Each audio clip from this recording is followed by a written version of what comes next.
رش لکه چې نن بیا د فوټبال په کومه لوبه کې مصروف شوی چې لا نه دی راغلی. نه پوهېږم شاید را به شي. رش لکه چې لاړو آسماني شو. څه وایې خیرات خو به وي؟ راشه خپله یې وګوره چې څه یې لیکلي. ته راکه. زه په یو فضایي سفر لاړم. ښوونکي ته ووایه چې غیر حاضر مې نه کړي. ستاسو ټولګیواله راش. ښه دا خو رښتیا هم آسماني شوی. راځه چې زه او ته هم ځواب په څوکۍ ورته ونښلو چې له فضایي سفره په خیر راشي وبې لولي.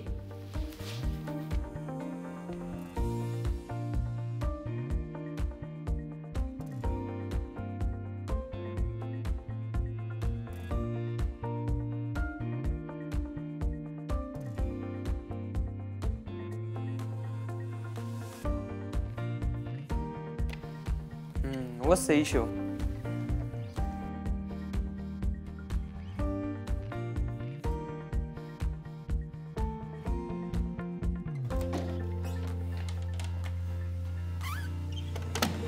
السلام علیکم.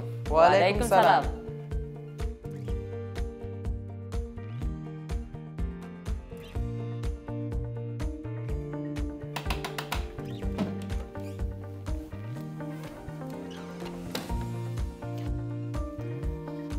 سلامونه زده کوونکو. وعلیکم السلام.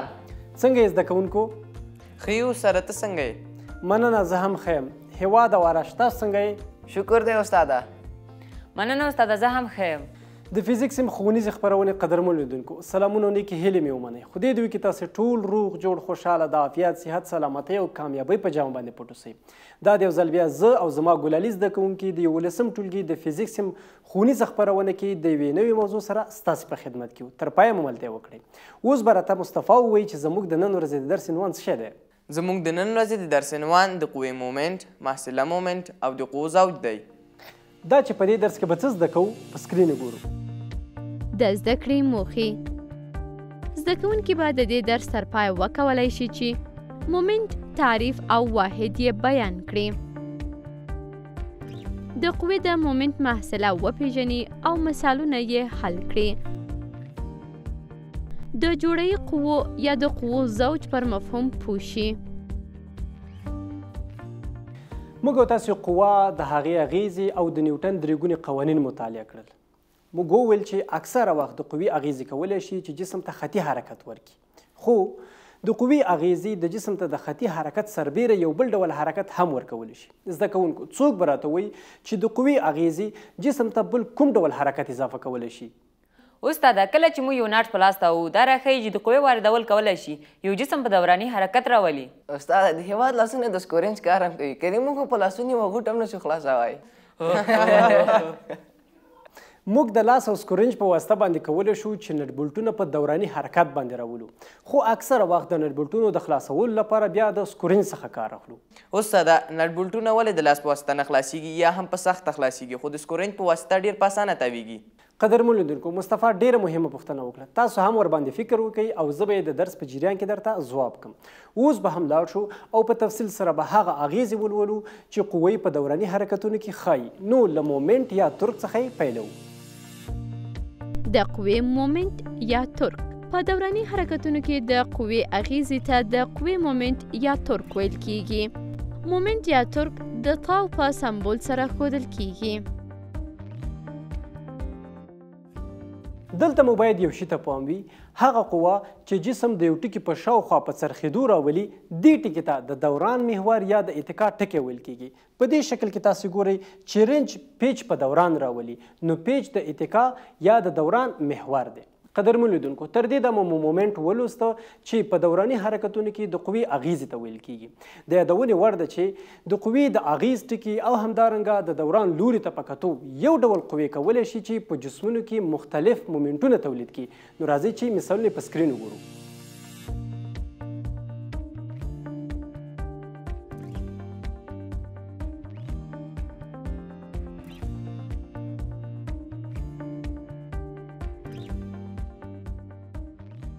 که موږ او تاسې A او B شکلونه په نظر کې ونیسو نو وبه ګورو چې په دې باندې مساوي قوو عمل کړی دی او مختلف مومنټونه تشکیلوي.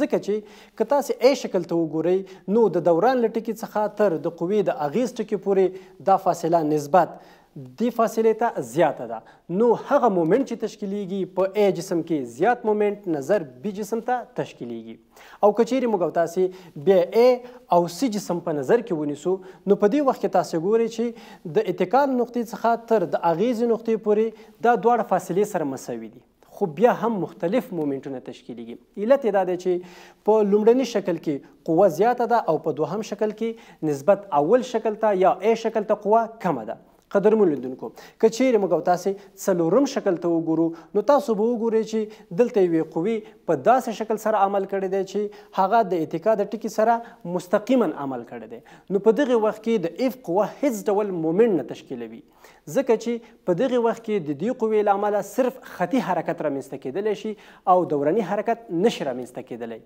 دې مشاهدو ته په کتو ویلی شو هغه اغیز یا مومنټ چې قوې د دوران په پیښه کې تولیدوي په دریو پارامترونو پورې اړه لري نو راځئ په سکرین وګورو قدرمنو لیدونکو دې شکل ته په کتو د قوې پر مومنټ اغیز ښودونکي لاملونه موږ کولی شو چې ووایو چې لومړنی لامل چې دی هغه د قوې یا عامله قوه ده چې په اف سره ښودل کیږي او همدارنګه دویم چې دی د قوې د اغیز نقطې او د دوران محور ترمنځ فاصله ده چې دا په ډي سره ښودل کیږي او دریم چې دی د قوې د وکتور او دوران محور ترمنځ زاویه ده چې دا هم په تیتا سره ښودل کیږي زده کوونکو له دې څخه ښکاري چې دا درې پارامترونه له یو بل سره یو اړیکه یا فرمول هم لري نو راځئ چې په سکرین وګورو لکه څرنګه چې تاسو په دې شکل کې ګورئ د یو جسم په انجام باندې یوه قوه په عمودي شکل سره عمل کړی دی چې دا باعث د دې کیږي چې پیچ د خپل محور په شاوخوا باندې په دوران راولي نو اوس د دې لپاره چې موږ دلته تشکیل شوی مومنټ په لاس باندې راوړو نو عامله قوه ضرب د دې فاصلې کوو او بالاخره مومنټ به په لاس باندې راشي اوس که چیرته موږ او تاسې دوهم شکل ته پام وکړو نو تاسې به وګورئ چې بیا هم یوه قوه د یو جسم په انجام کې داسې عمل کړی دی چې دلته یو تیتا زاویه جوړه کړې ده دا قوه باعث د دې کیږي چې دا پیچ د او محور په شاوخوا باندې په څرخېدو راولي نو د دې لپاره چې موږ د دې مومنټ په لاس باندې راوړو نو کولی شو ووایو چې عامله قوه ضرب دی د فاصله او همدارنګه ضرب دی هغه زاویې ساین چې په کومه زاویه باندې وارده شوې ده او که چیرته دریم شکل ته راشو هغه قوه له هغه خط سره چې د دوران ټکی د قوې د اغیز له ټکي سره وصلوي په موازي ډول سره عمل وکړي نو په دې وخت کې هیڅ مومنټ نه تشکیلیږي ځکه چې دا ډول قوه صرف د جسمونو د خطي حرکت سبب کیدلی شي او د دوراني حرکتونو سبب نشي کیدلی استاده د قوې د مومنټ واحدونه کوم دي هیواده ډیره ښه پوښتنه دې وکړه خو دا پوښتنه به تر یوې لنډې دمې وروسته ځواب کړو قدرمنو لیدونکو یوه لنډه دمه کوو له دمې څخه وروسته بیرته راګرځو موږ سره پاتې شئ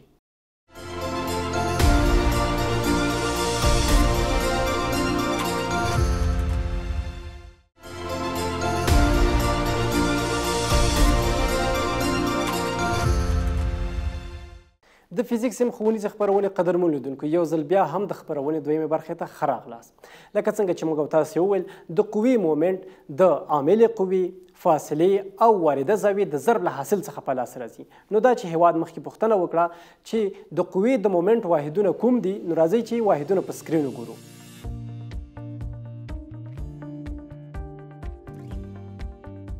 د امکایس په سیستم کې د قوې مومنټ د اندازه کولو واحد نیوټن ضرب متر دی په سی جی اس کې د قوې مومنټ د اندازه کولو واحد ډاین ضرب سانتي متر دی په ام ټي سیستم کې سټین ضرب متر دی او همدارنګه په اف پی سیستم کې پاوند ضرب فوټ دی موږ د مومنټ له تعریف څخه نیولې د هغه فرمولونه ځانګړي حالتونه او همدارنګه واحدونه ولوستل اوس به هم لاړ شو او په دې برخه کې به مثالونه حل کړو زده کوونکو ستاسو خوښه ده هو استاده دا خو به ډیره ښه شي ډیر ښه نو راځئ چې مثال په سکرین وګورو مثال له لاندې شکل سره سم 15 نیوټن قوه پر یوې میلي چې اوږدوالی یې 0.2 متره دی عمل کوي هغه مومنټ پیدا کړئ چې نوموړې قوه یې تولیدوي په داسې حال کې چې کوساین 30 درجې مساوي 0.8 ساین 30 درجې مساوي 0.6 وي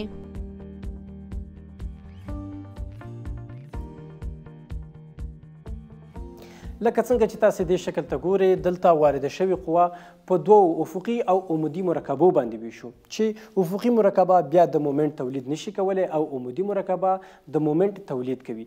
نو موږ د سوال په حال کې دلته عمودي مرکبه په نظر کې نیسو. نو کولی شو د مومنټ فورمول ولیکو چې مومنټ مساوي کیږي اف واي یعنی عمودي مرکبه ضرب دی ډي د دې فاصلې سره.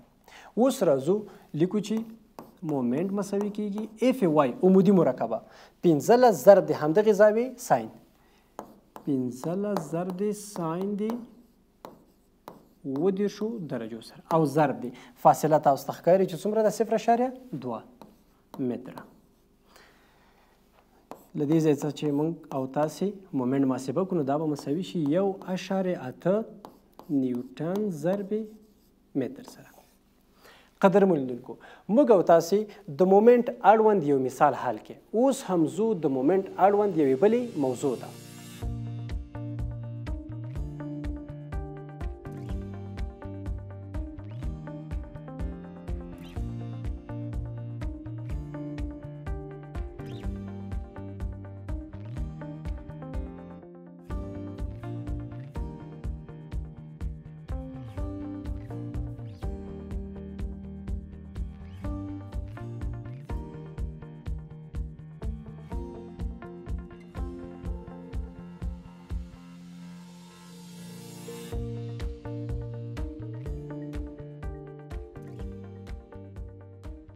لکه څنګه چې تاسې دې شکل ته ګورئ اف یو او اف دوه قوې د دروازې په اوږدو کې عمل کوي چې دا دواړه قوې نسبت یو ټکي ته د مومنټ د تولید سبب کیږي.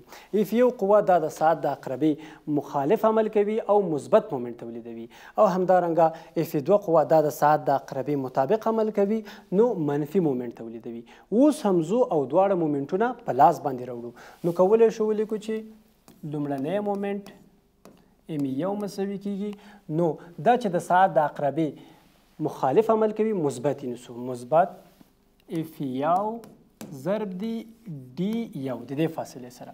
اوس هم راځو او دوهم مومنټ په لاس باندې راوړو چې د دوهمې قوې له اغیزې نه تشکیلیږي. نو دا چې دا قوه د ساعت د عقربې مطابق عمل کوي نو منفي مومنټ تشکیلوي نو منفي اف دوه ضرب دی ډي دوه سره. اوس به هم دواړه مومنټونه سره جمع کو او محصله مومنټ به په لاس باندې راوړو نو کولی شو ولیکو چې مجموعه د مومنټونو دا مساوي کیږي لومړی مومنټ جمع دوهم مومنټ. نو کولی شو ولیکو چې اف یو ضرب دی ډي یو او همدارنګه جمع منفي اف دوه ضرب دی ډي دوه سره. قدرمنو لیدونکو دا په جسم باندې د دوو قوو له اغیزو څخه د مومنټ محصله وه. اوس که چیرته په یو جسم باندې څو قوې یو ځای عمل وکړي نو کولی شو چې محصله مومنټ یې د دې فرمول په اساس باندې په لاس راوړو چې لومړی مومنټ جمع دوهم تولید شوی مومنټ جمع چې موږ سره هر څومره مومنټونه وي دا به ټول سره جمع کو او بالاخره موږ سره به محصله مومنټ په لاس راشي. دا فرمول چې تاسې ګورئ قدرمنو لیدونکو دا د محصله مومنټ فرمول دی او دا موږ سره په جسم کې د دوران د لوري په ټاکلو کې مرسته کوي. دا چې څنګه راځي په سکرین وګورو. د محصله مومنټ پر بنسټ د جسم د دوران لوري ټاکل که پر جسم محصله مومنټ یعنی سی موشن د ام مثبت وي جسم د ساعت عقربې خلاف دوران پیلوي. که پر جسم محصله مومنټ یعنی سی موشن د ام منفي وي جسم د ساعت له عقربې سره سم دوران پیلوي. که پر جسم محصله مومنټ یعنی سی موشن د ام صفر وي جسم دوران نه کوي. زده کوونکو تر دې ځای مو درس زده شو؟ هو استاده زده مو شو. مصطفی ستا زده شو؟ هو استاده د ما هم زده شو. ارشه ته خو به ستړی شوی نه یې؟ نه استاده نه یم ستړی شوی. استاده له درسه نه دی ستړی خو سهار په یو اوږده سفر تللی و ښایي ستړی شوی وي. اره جانه چیرته تللی وې؟ استاده له کوره تر ښوونځي سفر یادوي هره ورځ یې کوم نه یم ستړی شوی. قدرمنو لیدونکو یوه لنډه دمه کوو له دمې څخه وروسته بیرته راګرځو موږ سره پاتې شئ.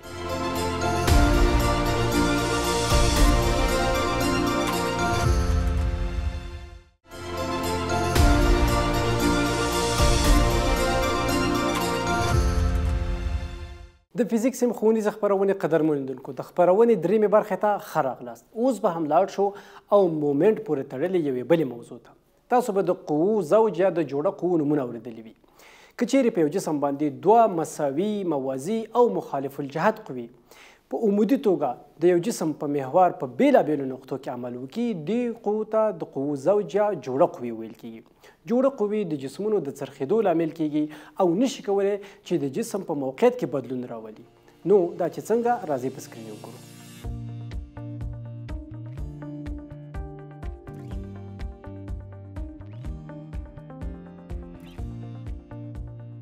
تاسې په دې شکل کې ګورئ چې یو موټر چلوونکی د دواړو لاسونو په واسطه باندې دوه مساوي موازي او مخالف الجهت قوې په سټرنګ باندې واردوي او د سټرنګ د څرخېدلو لامل کیږي چې د دواړو قوو ترمنځ فاصله دا په ډي سره ښودل کیږي چې ډي خپله د مومنټ د مټ په نامه سره یادیږي.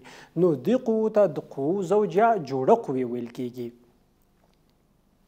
په دې شکل کې تاسې ګورئ چې بیا هم یو کس د دواړو لاسونو په واسطه باندې دوه مساوي موازي او مخالف الجهت قوې د ټایر په نټونو باندې واردوي او بالاخره د ټایر د نټونو د دوران سبب کیږي چې بیا هم د دواړو قوو ترمنځ فاصله دا په ډي سره ښودل کیږي او دې قوو ته د قوو زوج یا جوړه قوې ویل کیږي. په دې شکل کې تاسې ګورئ چې یو بایسکل چلوونکی د پښو په واسطه باندې دوه مساوي موازي او مخالف الجهات قوې د سایکل په پیډلونو باندې واردوي او بالاخره د سایکل د ټایرونو د څرخېدو لامل کیږي چې بیا هم د دوی ترمنځ فاصله په ډي سره ښودل کیږي چې دا د مومنټ د مټ په نامه سره یادیږي او دې قوو ته د قوو زوج یا جوړه قوې ویل کیږي. قدرمنو لیدونکو په دغه قوو کې د قوو محصله صفر ده، هغه ځکه چې دواړه قوې مساوي دي او د یو بل په مخالف جهت باندې عمل کوي، نو ځکه دواړه قوې یو بل خنثی کوي. خو د محصله مومنټ مجموعه بیا صفر نه ده او موږ کولی شو چې د جوړه قوو او همدارنګه د هغوی ترمنځ د فاصلې د ضرب له حاصل څخه په لاس راوړو. دا زموږ د نن ورځې درس. اوس به هم لاړ شو او په دې درس کې به یو فعالیت سرته ورسوو. زده کوونکو تاسو به هم زما خواته راشئ او د مومنټ په برخه کې به موږ او تاسې عملي فعالیت سرته ورسوو. ډیرو قدرمنو لیدونکو په دې فعالیت کې مونږ د چنګک لرونکو وزنونو سیټ ته همدارنګه یو سټینډ ته او ترڅنګ یو لرګین خطکش ته چې دا 10 سانتي متره دی اړتیا لرو. تجربه به داسې پیل کړو چې لومړی به مصطفی تاسې د خطکش د مبدا څخه چې په 10 سانتي متره راځي او همدارنګه د اتکا له نقطې څخه 40 سانتي متره راځي، په دې کې به تاسې 200 ګرامه وزن راځوړند کوئ او زه به مومنټ په لاس باندې راوړم. سمه ده استاده. زه به اوس دا 200 ګرامه وزن چې د اتکا نقطې څخه په 40 سانتي مترۍ کې ده او د خطکش په 10 سانتي مترۍ کې ده ځوړند کړم. ښه، اوس به زه مومنټ په لاس باندې راوړم. نو راځو موږ سره 200 ګرامه وزن دا موږ په 40 سانتي مترۍ کې راځوړند کړي. کله چې مومنټ په لاس باندې راوړو دا به شي 8000 ګرام وزن ضرب د سانتي متر سره. ډیرو قدرمنو لیدونکو موږ ولیدل چې د خطکش په یو اړخ کې موږ مومنټ په لاس باندې راوړو او 8000 ګرام وزن ضرب سانتي متر شو. اوس د دې لپاره چې موږ دا خطکش د تعادل په حالت کې راوړو نو مجبور یو چې د خطکش په دې بل اړخ کې هم وزن راځوړند کو. نو موږ به داسې وکړو چې اول خو به 8000 ګرام وزن ضرب د سانتي متر د خطکش په دې خوا کې مومنټ په لاس باندې راوړو. خو موږ سره چې فاصله موجوده ده هغه د خطکش د اتکا له ټکي څخه تر 60 سانتي مترۍ پورې ده چې دا د خطکش د مبدا څخه په 80 سانتي مترۍ کې راځي. نو موږ وایو چې د خطکش د اتکا له ټکي څخه تر 60 سانتي مترۍ پورې به څومره وزن دلته واچو تر څو د خطکش د تعادل په حال کې راشي. نو موږ وایو چې په 60 سانتي مترۍ کې باید دلته څومره وزن واچو. ښه، اوس به داسې شی وکړو، دا به موږ محاسبه کړو. نو کله چې موږ 8000 ګرام وزن ضرب سانتي متر دا راواخلو او په 60 سانتي متر باندې وویشو نو جواب به څه شي؟ جواب به شي 400 ګرام وزن. په دې معنی که چیرې موږ په دې ځای کې چې 60 سانتي متري د اتکا له ټکي څخه کیږي دلته موږ 400 ګرام وزن واچو نو د خطکش دواړه خواوې به د تعادل په حالت کې راشي. هیواده تاسې دلته وزن واچئ. زه به 200 ګرامه وزن راواخلم او 200 نور به ورسره جمع کړم چې کېږي 400 ګرامه وزن.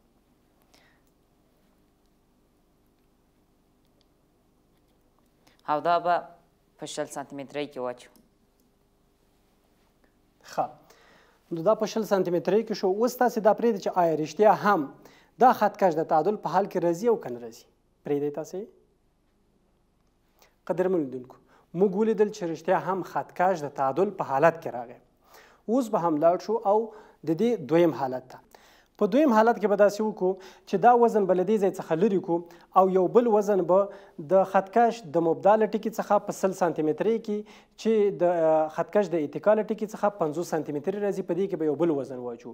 نو داسې مومنټ باید چې لاسته راشي تر څو دا دواړه خواوې سره مساوي شي. مومنټ خو موږ ته معلومدار دی چې هغه 8000 ګرام وزن ضرب د سانتي متر باید په دې بل اړخ کې هم تولید شي. خو موږ سره فاصله ده 50 سانتي متر، یعنی د اتکا له ټکي څخه په 50 سانتي مترۍ کې باید څومره وزن واچو. نو داسې به وکړو چې 8000 ګرام وزن به په 50 سانتي مترو باندې وویشو. کله مو چې دا وویشلو نو دلته به جواب راشي چې 160 ګرامه وزن. یعنی په دې معنی که چیرته موږ د اتکا له ټکي څخه په 50 سانتي مترۍ کې 160 ګرامه وزن واچو نو دا خط کش به د تعادل په حالت کې راشي. راشه تاسې به اوس داسې وکړئ چې د خط کش د اتکا له ټکي څخه تر 50 سانتي مترۍ پورې چې د خط کش له مبدا څخه 60 سانتي متره کیږي تاسې به 160 ګرامه وزن دلته راځوړند کړئ. موږ به وګورو چې آیا رښتیا هم د خط کش د تعادل په حالت کې راځي او که نه راځي. سمه ده استاده.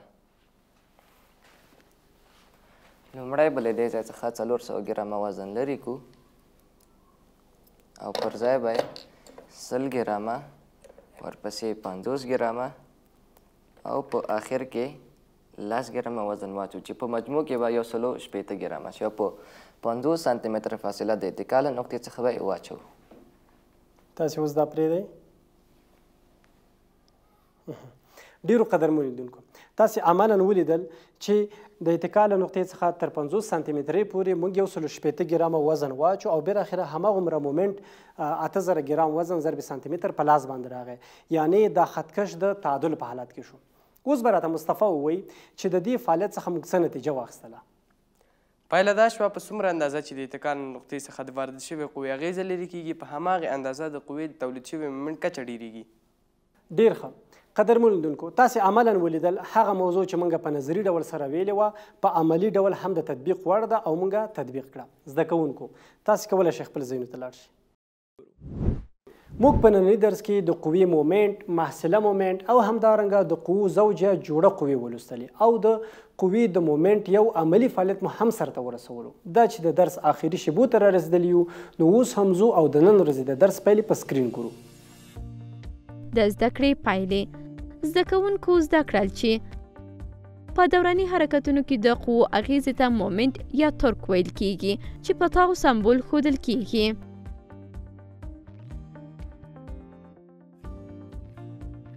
محصله مومنټ د څو مومنټونو د جمع له حاصل څخه عبارت دی چې فورمول یې داسې لیکلی شو.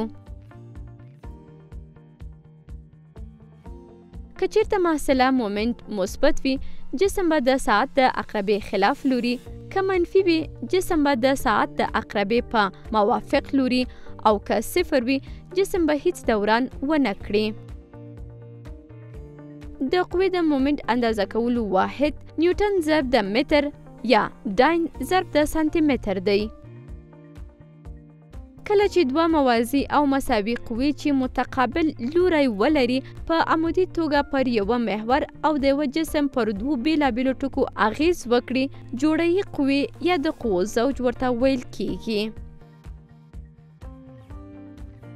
قدرمنو لیدونکو دا وه د فزیکس ښوونیزه خپرونه چې تاسو ته وړاندې شوه. تر بیا چې زه او زما ګلالي زده کوونکي د 11 ټولګي د فزیکس ښوونیزه خپرونه کې د یوې نوې موضوع سره ستاسو په خدمت کې حاضرېږو. تر هغې مو په لوی رب سپارو. ښې چارې، ښه وختونه، د خدای په امان. په خیر په خیر وروره. سفر دې ښه، فضایي مخلوقات ښه ول؟ او ټول ښه و، سلامونه یې کول.